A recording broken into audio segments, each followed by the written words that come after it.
Okay, so the third round of the Six Nations has kicked off with Ireland playing Wales in Dublin. Tale of two halves. The second half I felt was far more entertaining than the first, but Wales yet again failing to score in 40 minutes worth of rugby. It was 17-0 at half time to Ireland. It's finished 31-7 to Ireland. Ireland have also had a try disallowed. It could and probably should have been more. Wales, that first half, they didn't have any ball. They defended stoutly, but they gave away so many penalties. It was killing them. They had a team warning for penalties after only about 25 to 30 minutes. I mean, that's not a good sign. They were defending bravely, but in attack, breakdown was a mess. The attack was toothless. The breakdown was a penalty fest. They were losing in the scrum. They were losing in the contact area. Ireland had about 80% of the ball and about 85% of the territory, and it leads on the scoreline. So, all the points before half time. Jack Crowley had a penalty after just 7 minutes of play. Slots that. And then it was a bit of a grind. I have to admit, it was a bit of a grind. They get their first try on 21 minutes through a driving maul. Dan Sheehan has had a brilliant Six Nations so far. He's a very, very good hooker in both loose and in the tight. And of course, he does score a lot of tries. And again, that's another try for rolling maul. He's had, I think, 4 tries so far in the Six Nations. That was on 21 minutes. James Lowe in the same corner, that was on 31 minutes. Crowley converted both of them. But with the amount of possession Ireland had in that first half, you're thinking they should have potentially scored more points. But they kept Wales to nil. Wales did not show a lot in attack. They rarely had the ball. The penalty count was killing them. It was absolutely killing them. But defensively, apart from the 2 tries that they conceded, they held up pretty well defensively, considering the amount of defending they were having to do. But it was a bit of a grind the first half. It wasn't a fluid first half. Ireland weren't at their best. If Ireland are at their best, maybe that's a bonus point before half time, but it was not to be. Second half, far more open, far more entertaining. Wales start on the front foot. Ireland have 2 yellow cards in the second half, so Irish discipline did let them down during the second half a little bit, which will be a concern. They get a penalty try in 43 minutes, Tyburn collapsing them all.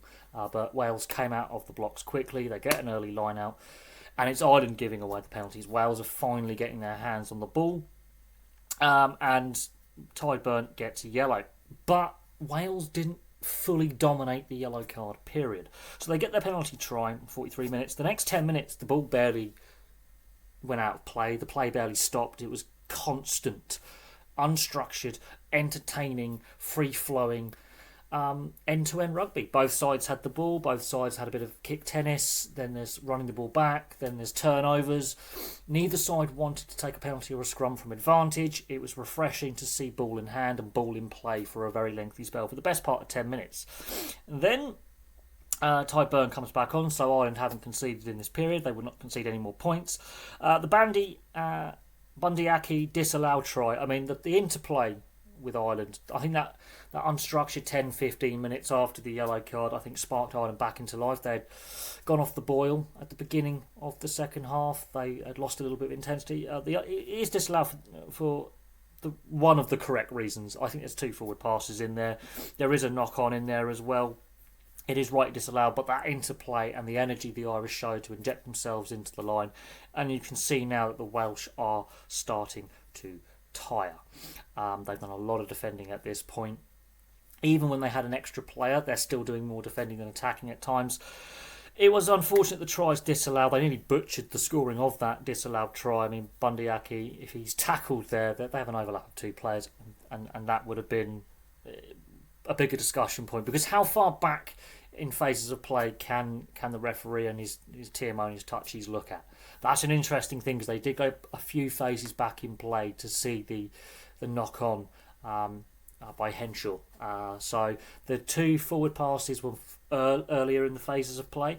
So it'd be interesting to know what World Rugby states how many phases back you can look, because if Bandiaki is tackled there and they butcher the scoring of the disallowed try, and then Ireland recycle, how many phases can you go back? Because if they were to shift that left, they're going to score.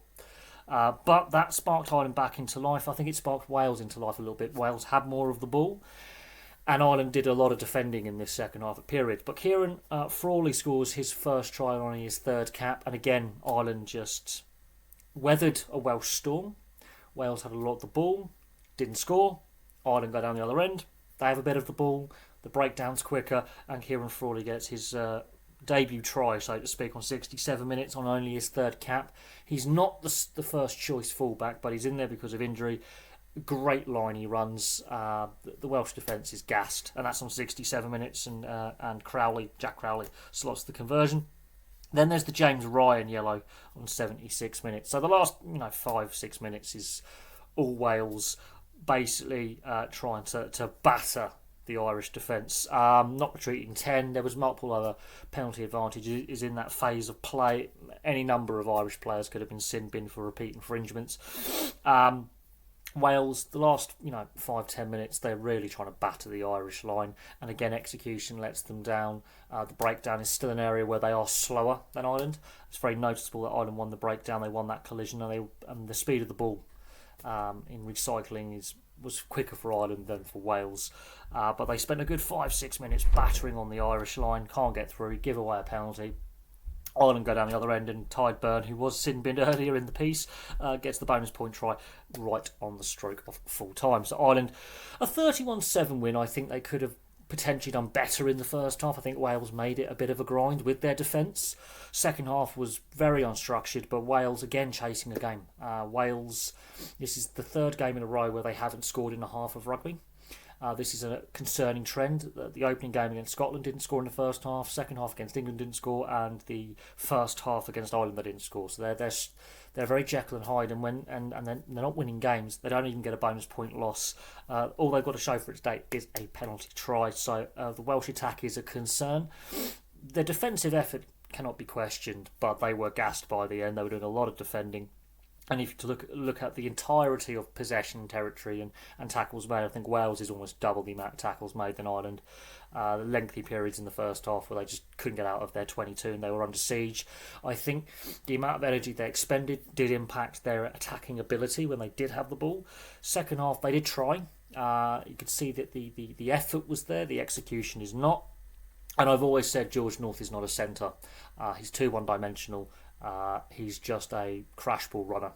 He cannot defend at centre. He's constantly having to be turned on his outside, and he doesn't have the passing game to be a centre. Why Warren Gatland and Wayne Pivac before him keep playing him as an outside centre is beyond me. I know he's not quite as quick as he once was on the wing, but he's not an outside centre, let's be honest. He can't defend in the outside centre channel very effectively, and he's a one-trick pony because all he can do is crash the ball up. He does not have the passing game to be expansive, so the winger outside him, be it Rio Dyer or Jack Adams, is not going to get the ball from a George North pass because he just doesn't have that in his game, and I think that also impedes Wales in attack. That's just one area where there's an issue. The inexperience, I think, also at fly half, while Costello had a decent game when he got his hands on the ball. I think that inexperienced access is starting. I mean, Thomas Williams has a bit of experience, but that inexperience with the partnership can be an issue. And just a generally very young squad with very few veterans. There's been a lot of player turnover. That is a concern for Wales. They are a team in transition. Ireland march on. That's 3 bonus point wins in a row. Can they do a back-to-back Grand Slam, which hasn't been done before? I'm going to do a video on that and the possibilities. We've got to look at, obviously, they've got to play Scotland and England yet. And they will be tough challenges. They always are.